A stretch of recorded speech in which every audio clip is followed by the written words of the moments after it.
We're doing it again. I mean, I'm trying to get it right. I'm here with Dr. Kermalli. We're at St. Mary's in Waterbury. We're talking about black men in white coats. Yes. November 8th. November 8th. 8 to 3. 8 to 3. Palace Theater. Palace Theater. UConn. UConn Waterbury. Doing it all. We are doing it all. We've had discussions before, so I want to get into this. You had the luxury of having people set examples for you into navigating college and getting into the medical field, and you had a big push. Why is this kind of program so important for those who don't have the luxury of an example or a guide? Yeah. You know, I think, and when I reflect to even my story, my guides weren't necessarily present as I was making those key decisions. So I remember even the application to university. It was sort of like friends. Where are you going? Where am I going? And that was about it. And yeah, my brothers and sisters had done that, but nobody had really focused on the science path before. And so having that mentorship. So you go in a little bit, you know, where are my friends going? Where do I want to go? What do I think? What are some of the other aspects? And then even while you're in school, we recognize there are so many other factors that come into play. You've got your friends, you've got sports, you've got free time, and free time is a great thing sometimes for kids and sometimes not so great. So you sometimes want to have a little bit more direction when your journey is going to be longer. And if this is something that we want to create a passion for, what I've noticed in life in general is the moment somebody becomes passionate about something, they will abandon everything to go after that passion. It doesn't matter whether it's, you know, the smallest things. And I see it when kids play like Legos or now video games. They can spend hours. If there's something, if it's clouds that a kid finds a passion about, they will spend hours researching about clouds, and they can tell you details, and you would not believe. Oh, trust me, I have an 8-year-old. Yeah. Who could tell me what stuff is. I mean, he's 8. Right. But he could tell me what atmospheres in the universe are comparable to the Earth. Right. So, it's amazing when they want to. And that leads me to another question. Yeah. That this kind of, and well, it's really like an intensive course because people come in and they're going to be learning suturing and things of that nature in this program. And that does help you formulate that decision that, yes, this is something I want to do. You know, to put some of the medical equipment into a child's hands that's real, that they can actually see, feel, touch, experience, that's the joy, that's the inspiration that we want to present to these children. To light a fire, you need wood, you need air, you need a source and the initial spark. And so we want to start to light that fire within them. And so, yeah, suturing, and we're doing it safely. So they're going to have, you know, it's for the right ages. So we're not having a grade 3 holding a needle and a needle driver. But for the older students, we want them to experience, hey, this is what it's going to feel like when you're the doctor or you're the medical student putting in your first stitch. Whether it's chicken skin, initially in medical school, sometimes we do that. But as you traverse in your journey, there's going to be a point in time where it's going to be a human. And you have that reverence of working and working towards healing by putting in that stitch. But that first stitch will start on November 8th. And that first ultrasound will start on November 8th. And that first blood pressure will start on November 8th. And we're excited about that for the kids. I want to go into a little bit about your background, molecular biology, yes. Right? Okay. We talk a little bit about some of the breakthroughs. Yeah. One of them is with COVID-19 and the vaccination. Correct. One of the big. Can you explain a little bit about how that was a breakthrough for science? So I think when we think about Operation Warp Speed, which is what the Surgeon General and President Trump at the time had outlined it as its name, they were using a technology that wasn't new. Using RNA and mRNA to deliver vaccine wasn't something new, just hadn't been something that the science world had been able to get to humans yet. And so it took, what was it, 9 months? In a matter of months, a great effort of collaboration to truly figure out how can we get this. And they did it with safety parameters that when I've talked to the Surgeon General at that point in time, Dr. Adams, he was very clear about this. There was safety instruments that they used. There was protocols that were followed. And people say, well, it took such a short period. Lots of things have been done in a short period of time when it comes to requiring it to be done. And I think it saved thousands, if not millions of lives, but a large number of lives. But the technology was tremendous and overcame barriers that we had before in that realm, but now opens up a huge world of continued development, because now it talks about delivering precise information to our body in the form of this mRNA that our body will then use to develop the blueprint, and as a blueprint to develop the protection that the body needs for a period of time. And funding just came in. I mean, money was thrown at this, and that is in danger in these days because they're pulling back on funding. But that boost, the economic boost to the area really does help. Well, you know, we were in an unprecedented time, and it required out-of-the-box thinking and out-of-the-box resources. If we recall, even the hospitals had things that we're not seeing around today. We had mini hospitals that were built outside of hospitals in the emergency room parking lots, so that by the Army staff, Army would come in, they would build these shelters, and we would be able to manage patients with COVID outside of the hospital. How we ran hospitals, how we treated patients, it was very much working in an environment of how quickly can we in this information age do that. Yes, funding was required, and yes, there was a lot of money that was spent, but when it comes to lives versus money, I think that's a question that will always come up. How much is a life worth? How much do we give to those less fortunate, I think are bigger questions for our society. But in that instance, it required collaboration. And it wasn't just a singular entity that was doing it. There was a ton of collaboration that came together to develop those vaccines amongst various industries, amongst various companies, whether it was Pfizer, whether it was Moderna, and the others. Johnson & Johnson had one that was a little bit more standard vaccine, took them a little while longer. But those are the pathways that I think truly signified what we can do when we collaborate, when we put our minds together, and when there's a need. And need sometimes, as we know, is the mother of all invention. Or necessity, I guess. Yes. Necessity, yeah. PGX. PGX. Pharmacogenetics testing, Yeah. blood testing, right? Yeah. I actually looked it up, and very interesting. It's not the answer to all, but it's a way to see a person's DNA and how effective drugs will be if they're tested or not. How as far as that come along? So we have seen already in a number of arenas, and I think cancer care, and this is October, so we're thinking about cancer, particularly Breast Cancer Awareness Month, and a shout out to all the warriors today and the entire month. But when we think about cancer care, we really want to understand, and there are some drugs that target specific genes and go after particular aspects or characteristics of a cancer.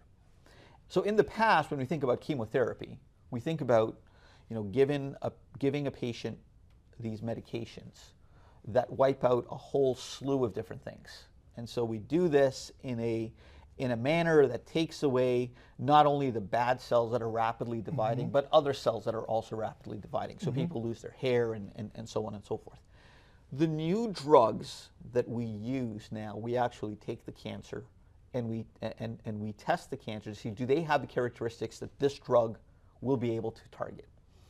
And if they do, great, let's use that drug. If it doesn't, then using that drug won't have an impact. It's almost like drinking water. And while you can take that, it becomes no effect on the actual, because the drug cannot get to the actual disease to help it. That technology and that understanding of how our own genetics plays a role with medications is where we are today and on the breakthrough of what we're about to go forward. And I mean, I've saw that there are now applications because I'm into rheumatoid arthritis. Yeah. It's something genetically that I've inherited. Sure. And I've seen that there's other areas that this technology can work, even though autoimmune diseases are very, Correct. very unique and is unique to each individual, but there are some genetic backgrounds. So do you see it molding it, or at least morphing into these other areas outside of cancer? 100%. So we talked, you were talking about rheumatology, so inflammatory diseases. So now we talk about anti-inflammatory medications. Those medications that we are able to use that target a particular inflammatory pathway that an individual has, not a population has, which is a very different concept. Before we would take a medication, say this treats blood pressure. Everybody gets that medication because everybody's got everybody gets an aspirin. Everybody gets a blood pressure medicine. So now we're saying, okay, that we knew. Now we're taking that next step to say, well, which medication is going to be the best for you? Is going to be the best for me. That might be the same depending upon our genetic profile. On the other hand, it might mean that you get medication A and I get medication B, even though medication A and medication B both treat blood pressure, but now your genetic profile says medication A will work better for you, we're going to give you medication A. Medication B will work better for me, I'm going to get medication B. Both will treat blood pressure. And we know in blood pressure, so we think about this. Rheumatology. Cancer, of course, number one, that's the one that's there all the time. Anti-inflammatories, what we're referring to as biologics. Biologics from medications, those medications that target specific biological factors. So that's the other key area in rheumatology. But now we're dealing with non-biologics, but truly genetic impact, PGX, where you're taking a medication and you're saying this medication will work better with this individual because they have this characteristic. Not because that medication targets that specific area, but because it works best with it. And so it changes the landscape. So we think about cancer, we think about anti-inflammatory, diabetes, high blood pressure. Each of these areas, and especially now that we've gone to the more rare to now the more general, it's changing the landscape so that now we can check your profile. And how long does it take to check a profile? Not long. It used to take a lot of money. Doesn't take a lot of money anymore because the technology has sped up and caught up. Doesn't take a lot of time because now we used to have to run one sample. It would take 3 days. Now we can do 50 samples in hours. So the timeline has completely changed. And so we've got molecular labs across the country that are doing this work, and not just in the United States, but across the world, that are truly revolutionizing how we treat. And this is great because now you come to a doctor, or I go to my doctor and I say, Doc, my blood pressure's high. He's like, okay, Hus, we're going to figure out what's your genetic profile. Great. And then B, we're going to pick the best medication for you.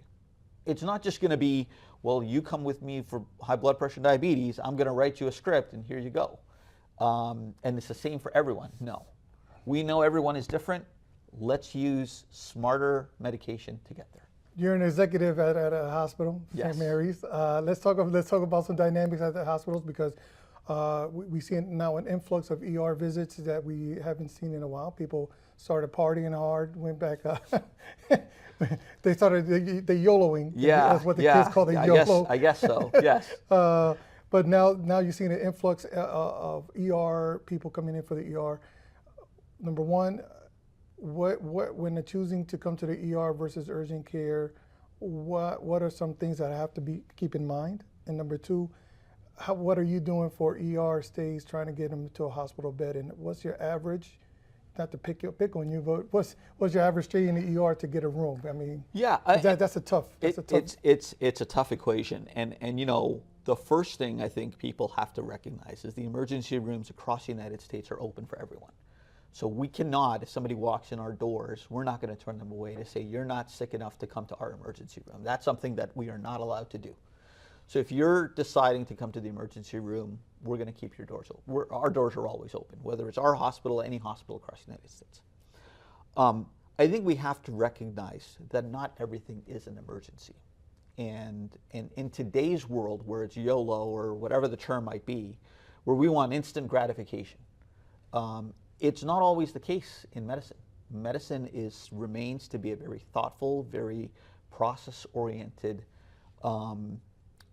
industry where it's hard for somebody with a hangnail or with a small bleed to come in to an emergency room when an ambulance has just pulled up with somebody who has chopped off their finger or is coming in with a heart attack. And the resources that are required to figure out which way somebody goes are actually resources that we borrowed from the military. Because in the Army, when they've got a problem, they have to refer to triage. And that term was borrowed from the military to the healthcare because we had to figure out how are we going to choose which person is going to go which way in line. In Disney World, it's the first person in line that's going to go in. Unless you bought out the whole park, you and I are going to be standing. And now they've got that fast pass that some people are able to use, right? So some people are able to use the fast pass, but we here in medicine, we want to treat everybody with equity.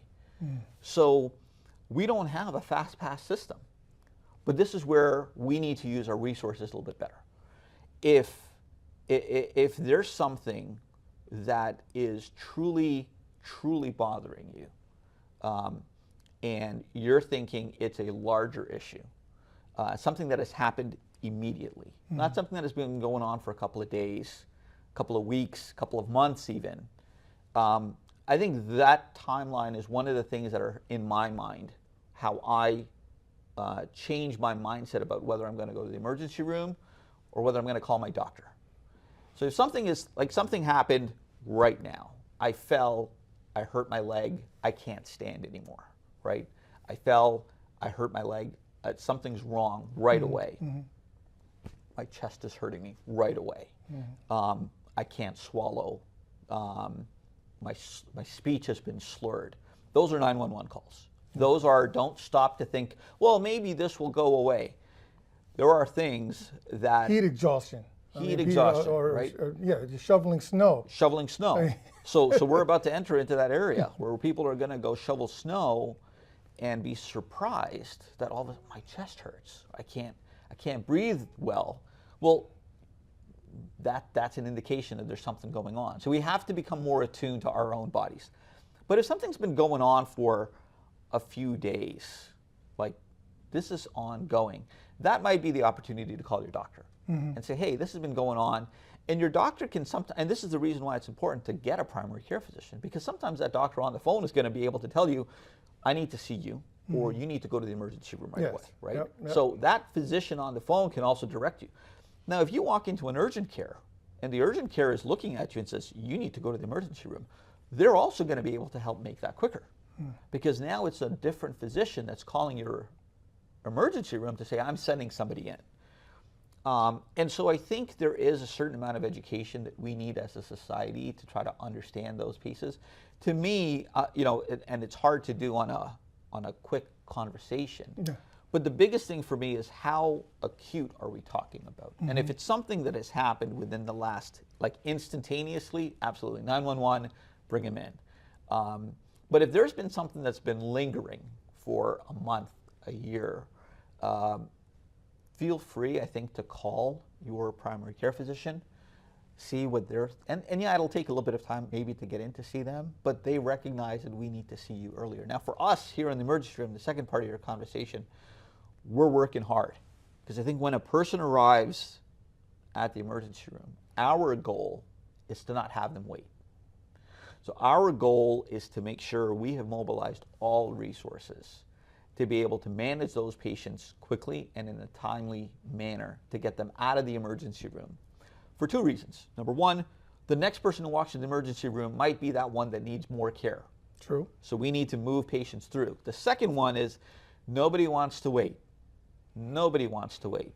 And our teams communicate tremendously, one to another, nurse, physician assistant, APRN, nursing aide, physicians, they're all working together And one thing that determines the same is beds that are available in the hospital. Correct. Which you like to brag about. I like to brag because we have a good process here. You have an average stay in the hospital of four days? Under 4 days. Under 4 days. Under 4 days. So that means that you can get someone upstairs and out of the hospital, making room for the next person. Correct. To come up from the ER. Correct. Because I see at Yale, they had an influx over a weekend where their ER department was full, and they had almost like a 6-day wait just to get upstairs to a room. Yeah. So I mean, you really take this process serious. Well, I think and in that example, I want to give kudos to our larger organizations across the state, because they're also sort of a destination for some of the smaller hospitals to send patients that can't or that are too unstable for where they are. So I will recognize the strength of those larger organizations. Yale, St. Francis Hospital, even Hartford Hospital in downtown, and St. Francis Hospital in downtown Hartford, they serve as hubs where smaller hospitals within their system will send somebody who's more critical. And so their bed utilization is slightly different than a community hospital. But in a community hospital setting, we need to continue to collaborate and communicate. So between our nurses, between our physicians, but also very importantly, our case managers. So we talk to patients about not only their plan about coming into the hospital, but also their plan about leaving the hospital the moment they show up. Which some patients are like, what are you talking to me about leaving the hospital? I just got here. But that's when we have to start to plan, because there's a few things that are required. Number one, I think the biggest challenge that we have is insurance. So one of the things we all recognize is when I come to the hospital, it's not my card that comes out or my dollars that are being spent right away, like in other countries. We bring out our insurance card, and it's insurance who ultimately pays for the hospital stay, or after the hospital for our rehab stay. And so that requires time to go through. Number one, we have to find the right nursing facility. So we have to figure out where is there a bed available. So I may say, hey, I want nursing facility after the hospital A, B, or C. We look around to those, they're like, we don't have beds. We won't have beds until X date. So now we got to say, well, you're finished your acute care, so we got to figure out where else can you go, number one. So we got to find you another bed somewhere else. Number two, we have to get insurance authorization. And sometimes insurance says, yeah, I know you would like to go there, but we're not going to pay for it. And then it creates a whole other conversation. And this is where we work sometimes with families to say, okay, this is what they've done. Our physicians still believe you need to go there. We're going to do an appeal for you. We're going to perform a peer-to-peer. So now our physicians are going to talk to the physicians at the insurance. Sometimes that overturns. Sometimes they still say, nope, we're still not going to pay for it. And then the families appeal. And then insurance still says, no, we're not going to pay for it. So there's a whole, or sometimes they say, fine, okay, we recognize we'll pay for it. And then we're able to get you that next set of care. So understanding that next site of care and making sure it's appropriate. And it's crucial 100%. Because my experience in the ER, number one, there's three type of people coming in. You got the homeless, mentally ill. Then you have the drug addicted, they're coming in for some kind of fix. And then you have actual people that are just sick and hurt. Then on the other end, it's kind of hard to navigate the way out, because if you're homeless, that system is really inundated currently. There's really few beds out there. Homeless shelters now need a referral. You can't just say, hey, we treated you, time to go to the next step. Correct. Because the homeless shelters are logged. Rehab centers have a backlog. Yeah. So even if you want to go to rehab and you want a long-term fix, that's hard to navigate because you need referral for that also. Correct. How do you navigate this as the middleman? You're literally the middleman in a very busy system. And I think this is where the conversations with families are key. And we've got a great case management staff here that recognizes two things. Number one, and I'm a firm believer of this, the best place to heal is at home. I firmly believe the best place to heal is at home for a variety of reasons. Number one, the layout. So you have the comfort of your own bed. You've got the comfort of your own blinds, you've got the comfort of your own food, you've got the comfort of your own clothes. That plays a huge role, I think, in healing. Number two, when you're in a healthcare setting, whether it's a nursing facility or a hospital, you have a higher rate of potential for exposure to bacteria and bugs, let's say, that circulate in a hospital or a nursing facility that you are not going to see at home. That's just by nature. Whether it's COVID, whether it's flu, whether it's the cold, people come to the hospital because they're sick and are at nursing homes because they're recovering from being sick. And whereas at home, normally, there's nobody else who's sick at home. Or at least if they are, they can go to a different room. And so I think there are risks also of healthcare required. And in fact, we recognize that there's a different treatment for healthcare-associated infections compared to non- or community-associated infections. So we treat them differently. And so I think those two things in my mind, to me, when we have that conversation, we try to emphasize, hey, we can get you home. We can get nurses to your home. We can get physical therapy to your home. We can get antibiotics. We can get all sorts of things to your home to help you get better so that you can get better and back on your feet quicker. When we're in a hospital, the reality is you're here to get treated for an acute illness. So we're treating you with IV antibiotics. We're treating you with IV medications to try to get things that you can't take at home, therapies that you can't get outside of the hospital. That's what we're trying to deliver. Once we have gotten you to the point where we can transition you safely to something that you can take outside of the hospital, we need to create that next opportunity for that next person who needs those resources.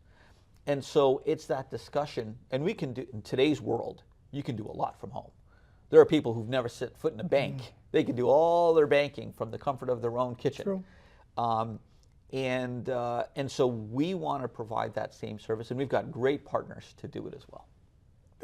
Most young people, I'm not going to throw Amber under the bus, but there's certain people out there. Amber's behind the camera on the other side. Amber's on the other side of the camera. On the side of the camera. But I'm not going to say Amber because she's way, I think she's smarter than this, but most people are getting their medical advice from TikTok and social media and Instagram. Yeah, and more than just the young people, apparently. No, more than just young people. Yeah. Hypochondriacs, whatever that's out there. Leaders, sometimes. Any age, getting information and medical advice from an influencer versus a trained professional.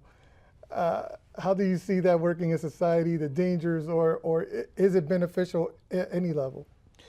I think this comes back to trust. This comes back to trust, and trust is an emotion. I don't believe performance necessarily dictates trust. 50 years ago, doctors couldn't do much. We had a handful of medications. We had a handful of treatments. We weren't very good at medicine that we know today. And yet people trusted us a lot more 50 years ago because we had an emotional connection to them. I think one of our failures in healthcare has been we haven't delivered on the emotional connection to the patients. And because of that, there is a decrease in the trust factor. So that when you go to the doctor, when you go to somebody you trust, whoever it is, you're listening to them, there's a certain factor that comes into what they're saying is information that I need to take seriously. And without that trust, it becomes very hard. If you go to somebody you don't trust, that information they're going to give to you, you're not going to always take it seriously. So if we go for, if I want to fix my kitchen or I want to fix my stove, I'm going to look around. I'm going to look for which Best Buy, Walmart, whoever's going to find me the best stove, which contractor. I'm going to find 3 different quotes, try to figure out who, unless I know a guy. Now, if I know a guy, and I know the guy and he's done my work before, or you know a guy and you're like, this is the guy you need to use, you're going to start to go to them more often, right? And that word of mouth, that trust factor, because emotionally they've done you right. They've taken care of your problem. They've done it in a timely manner.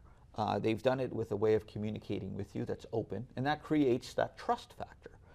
And so we need to work in healthcare to re-establish the trust. And that means we need to get on the same scale. We need to get out there and get into some of the platforms that people are looking for. We need to be the ones providing that information on TikTok. And there's a lot of great physicians that are out there on TikTok. There are some not great physicians also on TikTok. And this is where the challenge comes in, because they create an emotional connection, and we just don't know whether that emotional connection is true or not. And we could talk a little bit about the psychology of medicine. I mean, but it sometimes is ingrained in certain cultures, like in Puerto Rico, women were sterilized by the U.S. Army, a whole town that was experimented on. So that was now a natural rebuttal of science and doctors and fear of doctors that was ingrained now in Puerto Rican culture and still to this day. The Tuskegee experiment, that was horrible. I've interviewed people who are descendants of people that were affected by it. So, I mean, this is also generational and cyclical to really say, go get, especially for men. Men of color do not want to see a doctor. Unless they're the same color. There's a reason why we're doing black men in white coats. We don't have enough black men in medicine. That was seen before. That's something why we're focusing in on it. If you are seeing a physician who's your same color and same gender, apparently, and the studies have borne this out, you do better. You do better. So whether it's a female seeing a female physician or a male seeing a male physician, there seems to be an improvement there. And that's something I think we need to look for. Those areas that are dark blotches on science in the past, because this was all done in the name of science. Of course. Those are things we have to continue to remind ourselves on. We can't bury them. We can't overlook them. We have to be very forthright, recognize what they were, recognize the folly, the challenge, the problem with what they did back then. And not just people of color. I think those people with disabilities as well. There was a lot of work that was being done in the Down syndrome population, which was terrible. In the mental health, mental health area. People were institutionalized, lobotomized. It's a tremendous, I think, again, a dark area in this world of science and medicine that we can't ignore. We can't, bury our heads in the sand and say that never happened. No, it did happen. And we have to learn from those mistakes about not making the same mistakes in the future. But to do that, again, we need to create that trust. So if you're a particular culture, I can relate to that culture if I'm in that same culture. I know what you eat, I know where you buy your groceries, I know how you live your life. And I can talk to you on that level, which creates that degree of trust, which then I can say, listen, we talked about poutine a little bit, which is fries with gravy and curds. Delicious. Delicious. I got a spot in New Haven for you. I'll take it. But, when you talk about walking, too much poutine, not enough walking, compared to a lot of walking and less poutine. Those are two very different equations. But if I don't know what poutine is, and you come to me and you say, I have a great diet, and what do you eat? I eat poutine, and I don't know what that is. Either I need to start to ask, well, what's poutine? Or I just say, patient thinks he's got a good diet, continue. Well, it sounds like you're doing well, keep doing it. Not knowing that you're eating a cholesterol-filled meal once a day. Or more than once a day, right? And poutine delicious. comes in small, medium, and large. Yep. So I think portion, which is a completely different conversation. Portion control, yeah, we Portion could talk control, about that. we could talk about that. Intermittent fasting. I mean, there's so many different sciences that are coming into play now. We can touch into that. I want to get into a little lighthearted conversation here. Beaver tail. Beaver tails. How do you like it? Do you like it with Nutella? Do you like it with the fancy strawberry fruit ones? Because now they're a variety. There's a variety. There's a variety. Do you like the classic? So the first time I had beaver tails, we were skating on the Rideau Canal up in Ottawa on our 7th grade trip from my school, Raymerwood. I'm going to give them a shout out down in Markham, Ontario. And I had beaver tails for the first time. They were delicious fried dough, which is just smashed down, looks like a beaver tail. I am a classic cinnamon sugar. Just give it to me that way. Okay. I'm happy with that. For those who haven't experienced a beaver tail, I think they're called elephant ears in some parts of the world as well. I think it's delicious. In moderation. Balance is better than excess. My brother always tells me. We're human. We're human. we have to recognize that we're human. And Thanksgiving is coming up. Actually, last weekend was Canadian Thanksgiving. Our Thanksgiving is coming up. We recognize, listen, there are going to be times when, if I have diabetes or I have high blood pressure, I'm going to be good. I'm going to try to work towards my diet, but it's work. And so sometimes I'm going to have, an extra salty type of food, but then I have to recognize I can't have that every day. Going to have a little bit of sugar, can't have that every day. Going to have a little bit of extra cholesterol, can't have that every day. And those are I think, the conversational pieces that physicians and their patients and their families need to come to an awareness and that trust factor. I mean, and I before we go, the last thing is, even in therapists and social work, because right now mental health is a big issue, but there is a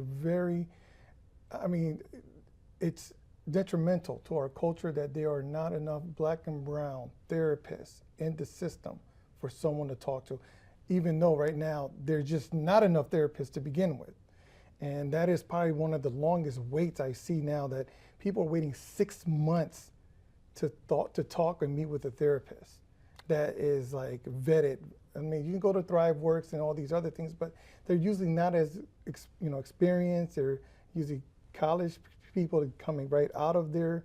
So where do you see this going, and how can we convince someone to become a therapist, psychologist, or get into that field?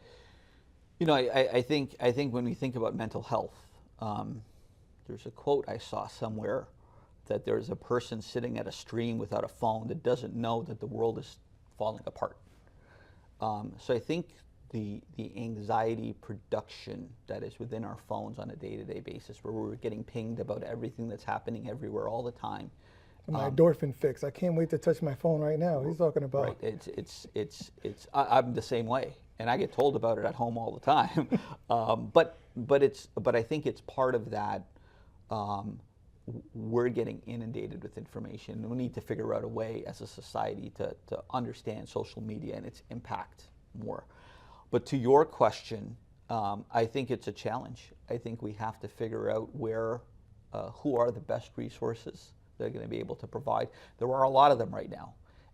And yeah, it would be great for people to be able to go in, sit down, have a conversation. Sometimes that's not feasible. Sometimes it's done in group sessions. Sometimes it's done online. And the reality is I think there's two pieces of the puzzle. Number one, there's the stigma of having mental health, having a challenge with anxiety, feeling sad, feeling blue, depression, and then more. So there's a stigma associated with it, which we need to overcome as a culture. And many cultures have this stigma. I believe mental health is something we need to look at as simply as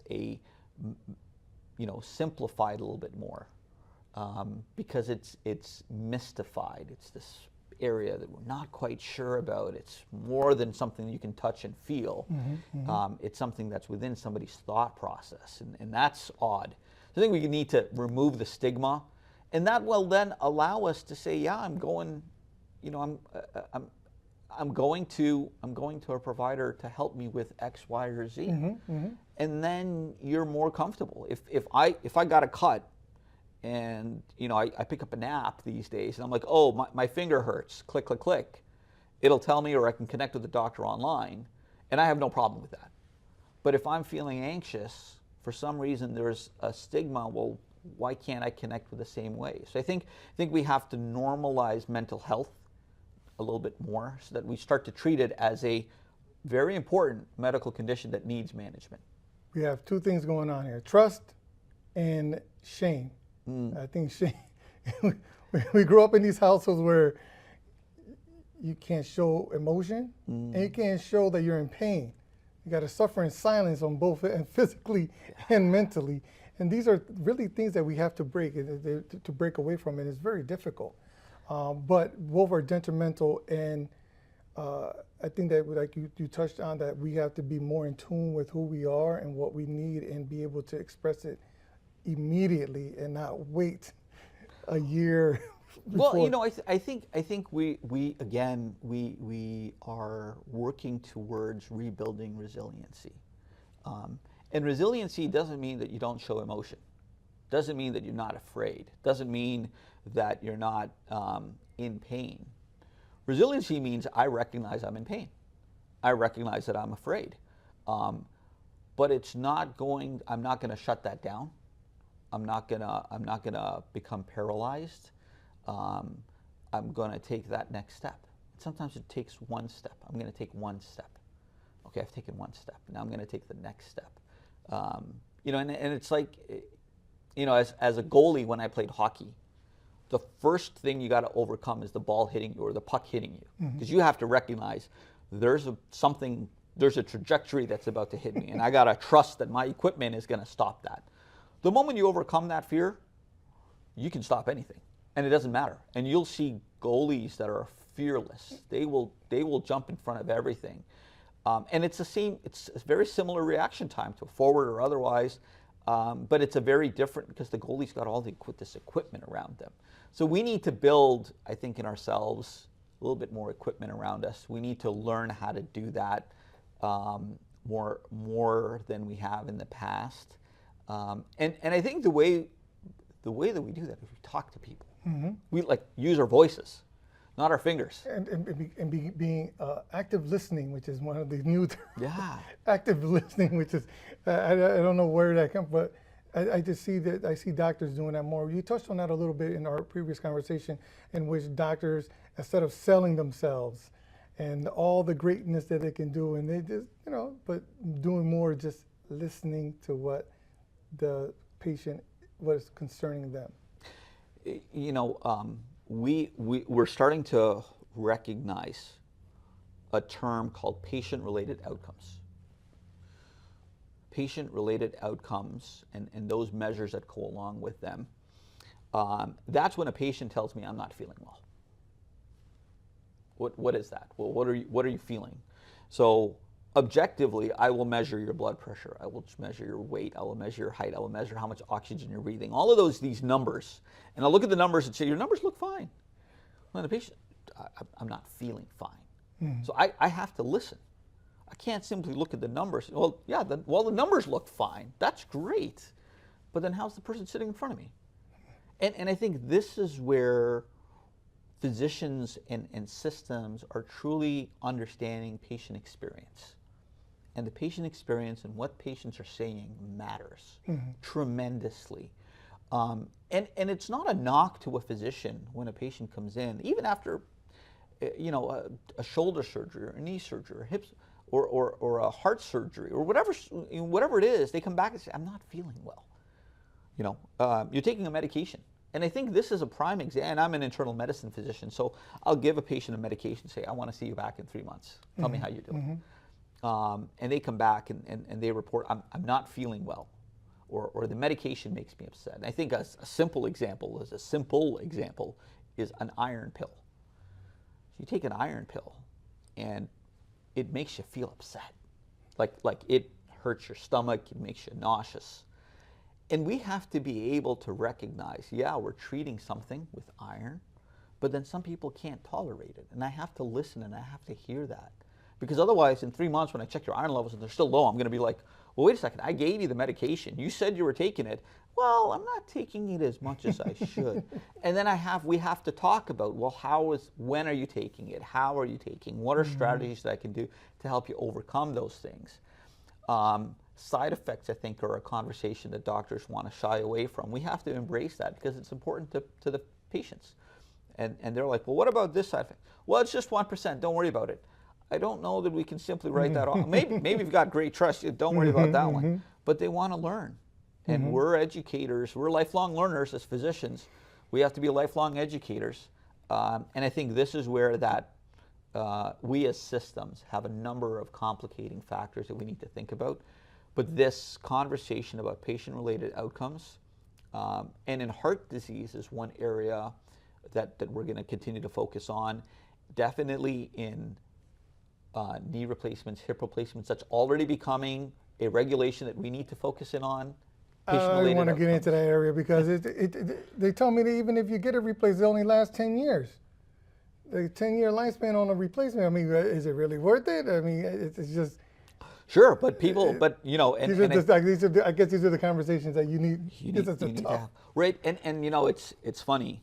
You'll buy a stove, you'll buy a dishwasher, you'll buy a freezer. It only has a lifespan of 5 years. It's got a lifespan. At the most. It's got a lifespan. You're lucky And, you get it for 10. You know, let's say you get it for 10, let's say you get it for 15. You get a car. Right? You get a car, 10 years, 15 years. You know, now that might just be technology wear and tear. The one thing I will remind us is that we are not as good as nature or God or whatever you want to talk about from a creation perspective. True. We haven't had, let's even talk about millennia of developing the human body. We've been able to be putting in implants, let's say 50 years, say 60 years. That's not a long time in the course of things. And we've gotten better. We've gotten, the technology Especially in has the gotten past better. 2 or 3 years, The things have just technology is getting exponentially. amazing these days, Yeah. right? But there is going to be a time when that's going to need to be changed. And today, we're hammering our bodies. We're spelunk, we're diving off of things, and we're jumping, and we're doing all Well, sorts maybe of. you at your age, not for me. Well, but you know, and this is where we have to really start to evaluate. So, if you're 60 and you need a knee replacement, okay, well, are there other therapies? But if you absolutely need one, then we have to think about those next stages. We're going to wrap this up because we can sit here. We can talk forever. Forever. Oh, man. I can. You can. It'd be a tremendous monthly podcast. If anything, Black Men in White Coats, November 8th, 8 to 3. 8 to yeah, 3. okay. Amber's over there with the cue cards. That's right. 8 to 3. Palace Theater, UConn campus, all ages, grades 3 through 12. College. We're okay for college students too. Okay, and parents are more than welcome to come down. We want to see parents. We want to see parents because we've got information for parents as well. While the kids are going to do their suturing, we're talking to you about what it's going to be like for them. What are the resources that you need? So parents are welcome. And I think the key piece of this is it's a free event. There is free, breakfast, lunch included. Wow. We've got great sponsors for the event. We're always welcoming more sponsors if we have others that are out there in the community that want to participate. We've got great mentors that are participating across the state, and we are fortunate. I mean, our St. Mary's medical staff is one of the chair sponsors, presenting sponsors. We have had a grant from Chifa that's a presenting sponsors. So we are blessed to have had great support already from our community, and a few of the practices around town which we love. And this is where we truly are enamored with the support that has come in, but we're looking forward to inspiring, mentoring, networking, lighting that flame of passion for healthcare in our younger generation for the next one. Dr. Husnain Kermalli, or Hus, as what they call him around here. That's right.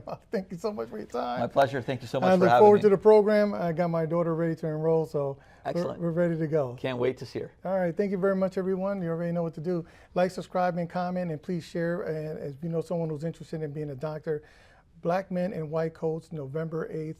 We've had it on the screen the whole time, the whole conversation, so please tap in.